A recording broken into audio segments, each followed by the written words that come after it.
Sigaw. Convention on the Elimination of End for Discrimination. Sigaw. Convention on the Elimination on all forms of discrimination against women. Convention on all forms, Convention on the discrimination or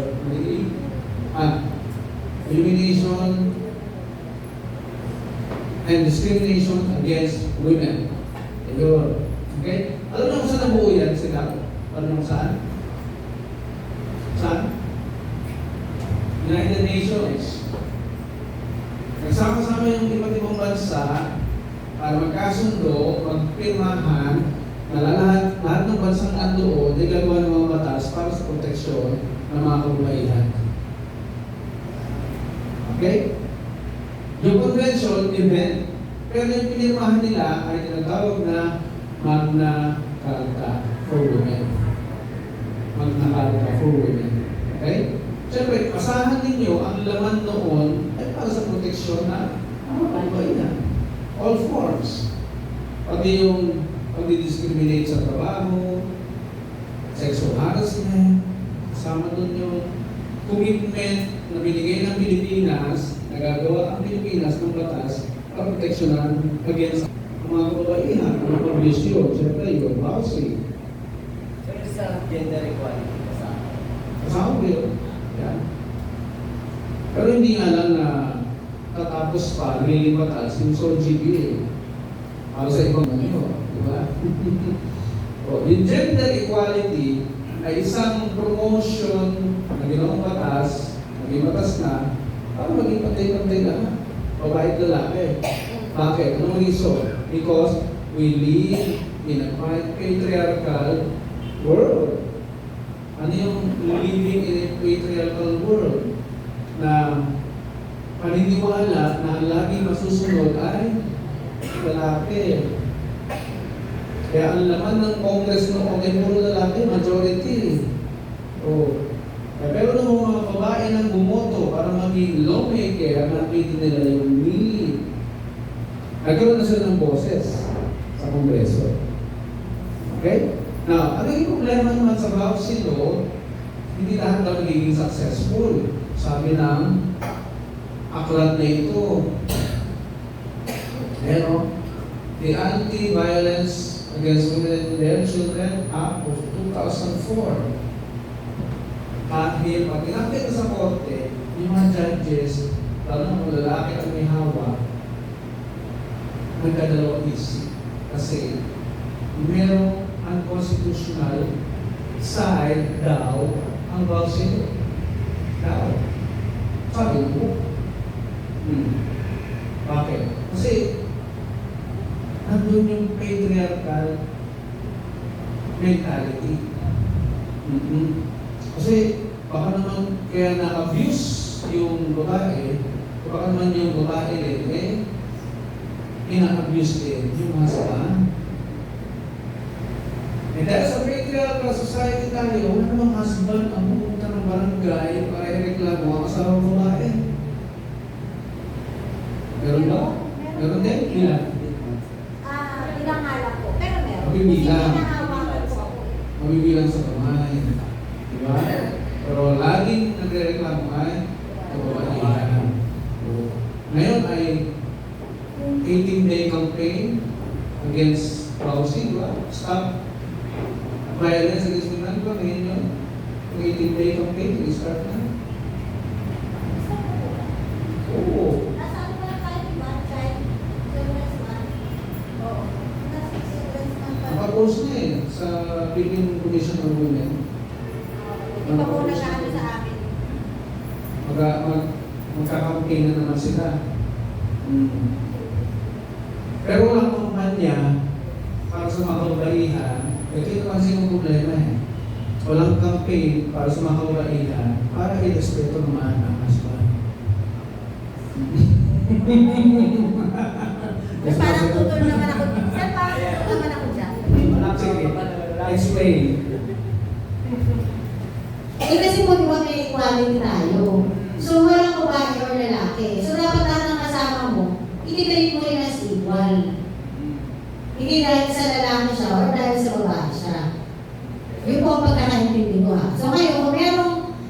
bagay na feeling niya, mag-violates yung rights niya, pwede rin siya magreklamo. Kahit walang VAM.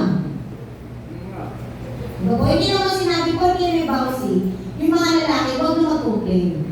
Kasi, in reality, meron din po talagang, kung merong battered housewife, meron din battered husband.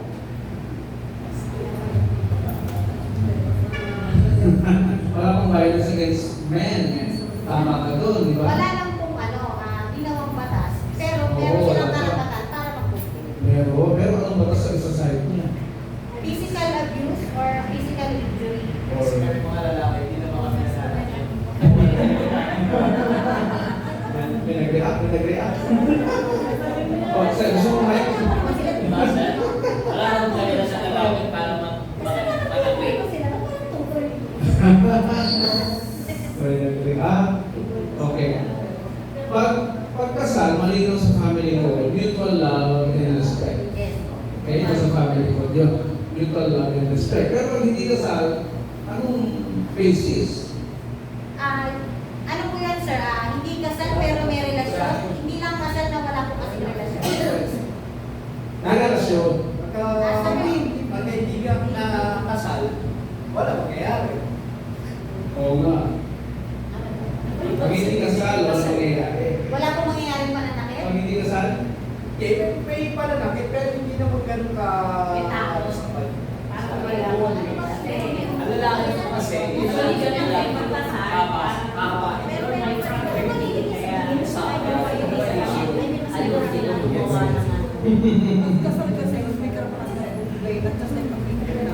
hindi niya. Ako nga sir, wala naman pong sinabi ang ibang lalaki hindi pwede mag-complain. O pwede mag-complain. Kasi Pwede hindi talaga. nila nababiolate yung karapatan nila. oo. Kasi, ang lalaki kasi, hindi naman kailangan mag-complain na mag-complain. Bilang lalaki, hindi na natin dapat tabay usapan. Yes. Ibig sabihin, sir, nasa sa'yo na yan na mag-complain tao gabi. Bilang lalaki ka, lumayo ka na.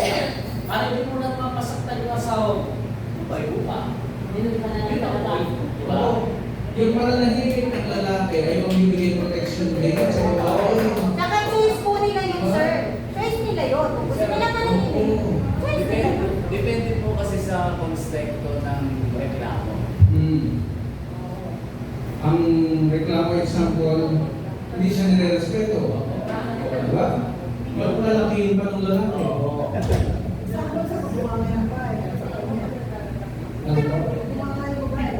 Halimbawa ate, yung lalaki, nagganun lang. Ay, ayoko, babarantin kita. Tinapit ka, bagay na, di ba? Naglaling ng bagay, siguro sa iba. Nasa kanila naman po yun eh. Ang pinag-uusapan po kasi natin, diba ang tanong nyo kanina, dahil merong bawsi, tas wala namang ibang. Yes. So sinagot ko lang po yun, na hindi naman porke may bawsi, hindi sinasabi na wala na silang karapatan, mag-example. Oo nga. Pag hindi sila kasal, papasok sa revised penal code yung kanyang reklamo. Walang policy for men eh. Bali sir, so ibang organization yung mag-handle pag lalaki. Ibang program, I mean. Hotel. O barangay. Hotel, barangay. Ako, kung lalaki yung magkakomplain, hindi ko sa akin. Sa baba ko, sa regular platter, sa Bantay Bayan.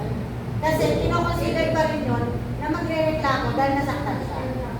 Wala tayo sa Pero Kaya na may... naman siya. Diba? Hindi ko maintindihan ako sa secretary kasi. Pinakapihan ko naman siya. Paano naman kasi magre-reklamo ko naman Pero statistically, nagbilang lang sa kamay yung lalaki Yes ng po. complaint, Oo. di ba? Narininang lang po. Bilang lang, sige lahat ng lalaki, may lakas ng loob, pakireklamo yung asawa niya. Kasi baka yung hindi niya magre-reklamo, is protecting his partner. Siguro po kasi baka hindi nila alam, hindi sila aware. Napwede pala ako yung ibang kasi pinoprotektahan ko ng mga anak nila eh. Oo, at saka, pinangangalan na yung madadrag. Kanina sa nanay, di ba, madadrag yung pangalan sa barangay. Oo. Eh kung hindi mo makontrol, nagsismis mo pa. Di ba po, may nanay.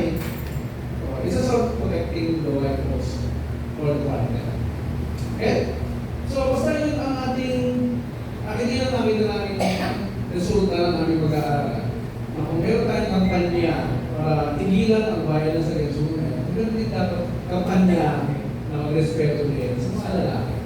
Kasi it was also scientifically proven, number one need ng lalaki ay respeto. Pero hindi naman sa inyo eh. Ang number one need ninyo ay love, pagmamahal, atensyon, care, protection. Iba yung ego ng lalaki kasi sa... Oo. Ganun magkakadesign sa lalaki. Kaya yung insultuin mo lang yung husband mo, sabihin mo sa kanya, mas malaki ang sahod ko kaya sa iyo. Oo. Ganun din yung husband nyo. Hindi kayo kikipuin nyo. Oo. Pahiyain mo, hindi kikipuin. Karamihan po sa lalaki, pag nag-away, lalaki, umalis na. Okay, so malaki, no? Lalabas na lang. Umalis na lalaki. Yes. Now, punta naman tayo dun sa mga babaeng kasal na na-handle ninyo. Meron ba? Meron. Sige ma'am, ikaw. Kasal po sila pero yung lalaki ko is ng babae ko.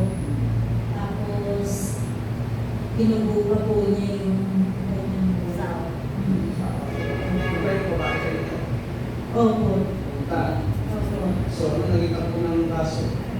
Ayun po, dinala po namin sa police desk po, naglalawang ng medical legal po. Yun nga po ang nangyari na nagkasundo na lang po sila. Humingi na lang po siya ng sustento na lang po sa mga anak. At wala na po sila. So, ngayon, ibig sabihin ng medical legal, yung mga kasal. Opo, meron po. Kaso po nung humingi po ng, kasi po, humingi po ng patawad po yung lalaki po. Ayun, naawag po siya. At saka sa akin naman po, kaysa po kasuhan po niya, hindi na po siya makapagbigay po ng sustento po sa mga anak. Kaya wala po sa mga anak. Yeah. So, ang kaso daw? Nagkasundo na lang po, pirmahan po na, ayun nga, nagkasundo sila sa sustento na gusto po ng babae po. Tinutupad naman. Opo. Yung kasunduan. Opo. Meron na ba bumalik na wife dahil hindi tinutupad yung napag-usapan? Meron po. Meron na. Ilan na? Marami na. Ilang lang din po. Ilang lang din po. Anong action ginawa niyo sa mga ganung cases? Pag ganun po kasi nire-refer na po sa city. Nire-refer na po sa city para sa ikaw. I-confirm na po. Hindi nila tinatawag ng husband to remind. Kasi nakailang beses ako eh, like minsan, twice. Pag ganun po, refer na po sa city. Ako na arresto rin na. Hindi mo po, pag-usasin pa rin po sila as per PAW. Sa kanila po yung next step. Ano dito fiscal? Okay. Pao pala. Yes po, sa PAW, sa city. Okay. Ayun. So, nagiging effective naman pag inakit sa pao. Ayun po, wala na po kaming hawak po kasi pag gano'n. Basta na-refer na po namin sa kanila. Pag-monitoring na lang po ako. Hindi nyo na nasusundan? Hindi po, pag nag-home visit na lang, magpupuntahan ko po. Okay. Yun na lang.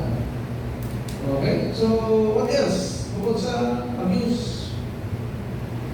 Suporta. What else? Babae. Ano ibang form of difficult circumstances? Yung, Ah. Kailangan. meron po kasi akong case kagabi na hindi po sila kasal, tapos gusto po humingi ng suporta ng babae, tsaka yung sa pag-aalaga po ng mga bata. Anak nila. Opo, para sa mga hindi po sila kasal. So, ano nangyari? Na ano lang po sila, nag-settlement lang po sila ng child support, tapos wala po silang matinong usapan about sa pag-aalaga po eh. So, ang gusto ko mangyari yung nanay, magkaroon din ng yung lalaki para sa mga bata. Yung bisita. Opo. Anong kasunod? Lingguhan, bisita o At bali, pag-aalaga po. kalaga? Naka-specify ba kung ilang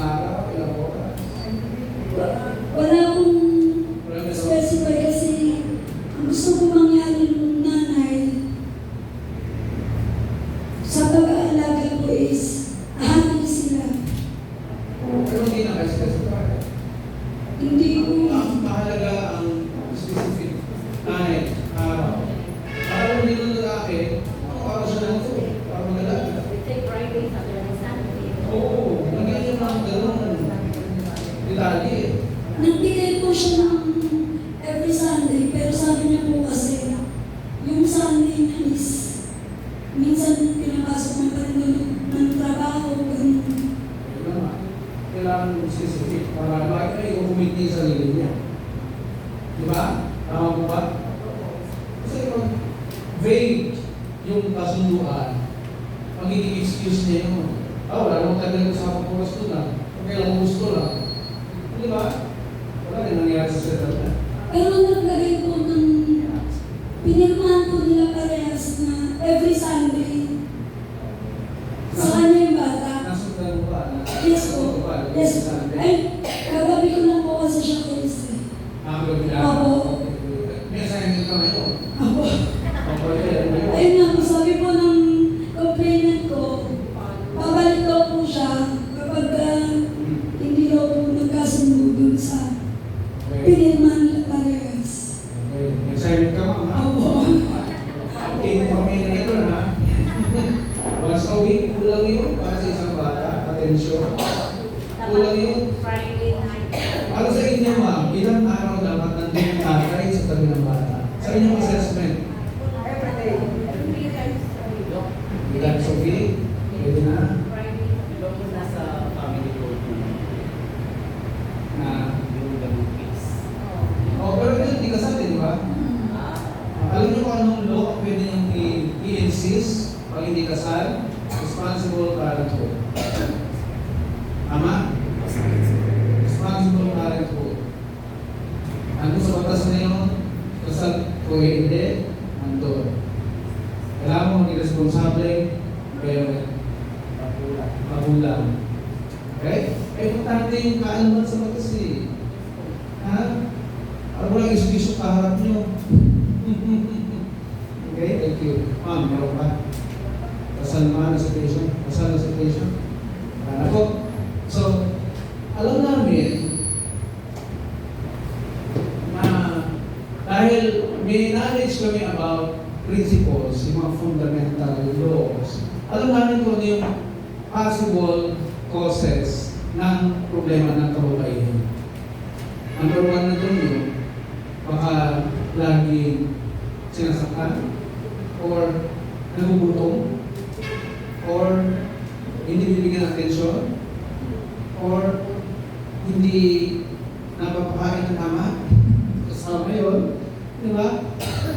Ang mga causes, ito ay galing sa studies. Galing sa studies. Ang number one daw, ang cause o dahilan ng pag-iyak ng babae ay lalaki. Galing sa studies. Lalaki. Cause ng dahilan. Di ba? Kasi hindi naiintindihan ng malalakihan yung totoong meaning ng babae sa buhay nila. Kaya dapat, oo. Hindi naiintindihan eh. Kaya kung naiintindihan ng lalaki yan, peaceful ang babae. Peaceful ang buhay. Di ba? Na-experience ng babae yung happy wife, happy life. O, kahit alam ng lalaki kung ano siya aalagyan. Okay? Kaya may programa yung Commission of Population, yung PAPCO, may program sila na siniserve namin ng mga kalalakihan kung paano maging responsable ang mga asawa. Wala pa man naka-attend sa inyo dito, no? Ang title ng training, Katropa. Katropa. Yes. Iniikot nila yung buong Pilipinas, hinahamot nila yung mga lalaki para i-training, para maging tamang tatay at asawa. Wala pa kami ganun dumating sa inyo training, Katropa. Wala po. O, sa papo ko, i-message mo sila. Ngayon susunod na ba, sana kumuha din ng tagapalanan. Oo. Siyempre, ang susunod na tanong sa inyo, sino ang ipadadala nyo ng mga kalalakihan? E mag-survey na kayo. Ang meron po kami, airpad. Akin ba? Yes po. Sa city po. Airpad. Meron din tayo sa ito. Sa pangalan mo? Meron din tayo na airport dito. Hindi yun nga. Kasi ibig ko sabihin po, ang nakakalas po ng city na coordinator ng airpad sa side ng mga kalalaki.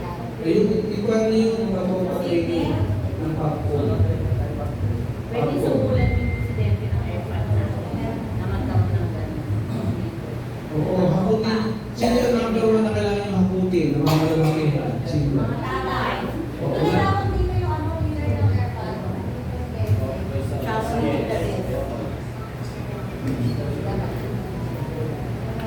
Basta i-take note mo lang. Yes po.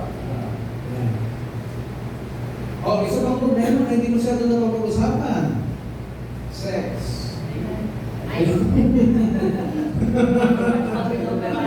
Sex. Number one problem. Oo, di ba? Kasal o hindi. Problema ang sex sa mag-asawa. Kasal o hindi. Oh, alam niyo ba yung background ng yung marriage law? Yun yung responsible parent mo din. Yung marriage law kasi, nilagay nila doon, kinig kayo. Nilagay ito sa marriage law, na may karapatan yung babae, tumanggi. Diba? Nilagay yung seminar kapag doon. Na siya yung masusunod tungkol sa katawan niya. Problema yan sa lalaki. Ayun na nga. Meron kayo kailangan maintindihan. Scientifically speaking, ang lalaki nagpuproduce ng sperm every 2 to 3 days. At kailangan niyang ilabas. Kanino ilalabas? Sa inyo. Hindi sa ibang babae. Nagkakaroon ng babae. Yes. Kasi hindi naiintindihan mo ang babae niya. Now you know. Alam niyo na. Kaya, may mga batas tayo na hindi naka-align sa science. At lalong hindi naka-align sa batas ng Diyos. Oo, alam mo din, di ba? Oo. Siya lang nakakalam, siya lang ba? Ha? Oo. Okay, doon ba bata pa? Oo. Case to case Hindi basis. na. Parang sinasabi, case to case basis.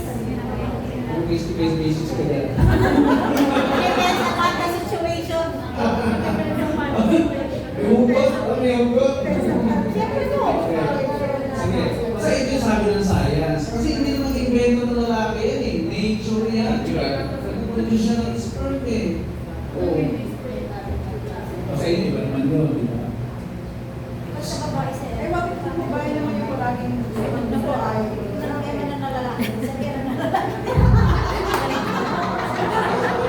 Okay. Ito ayon din sa science ha. Ayon sa science. Ang lalaki, ready anytime. Ang babae, hindi. Babae sir kasi moody. Hindi rin sir, eh. Depende rin eh. Case to case basis. Kakakatin mo daw. Moody ang babae. Ako sir, so yun ang paniniwala ko. O, sige. Case to case basis. Sige, napag-usapan na rin lang. Ano rin natin yung sinabi ni Robin Padilla tungkol dyan. Naging problema niya yan. Ha? Sa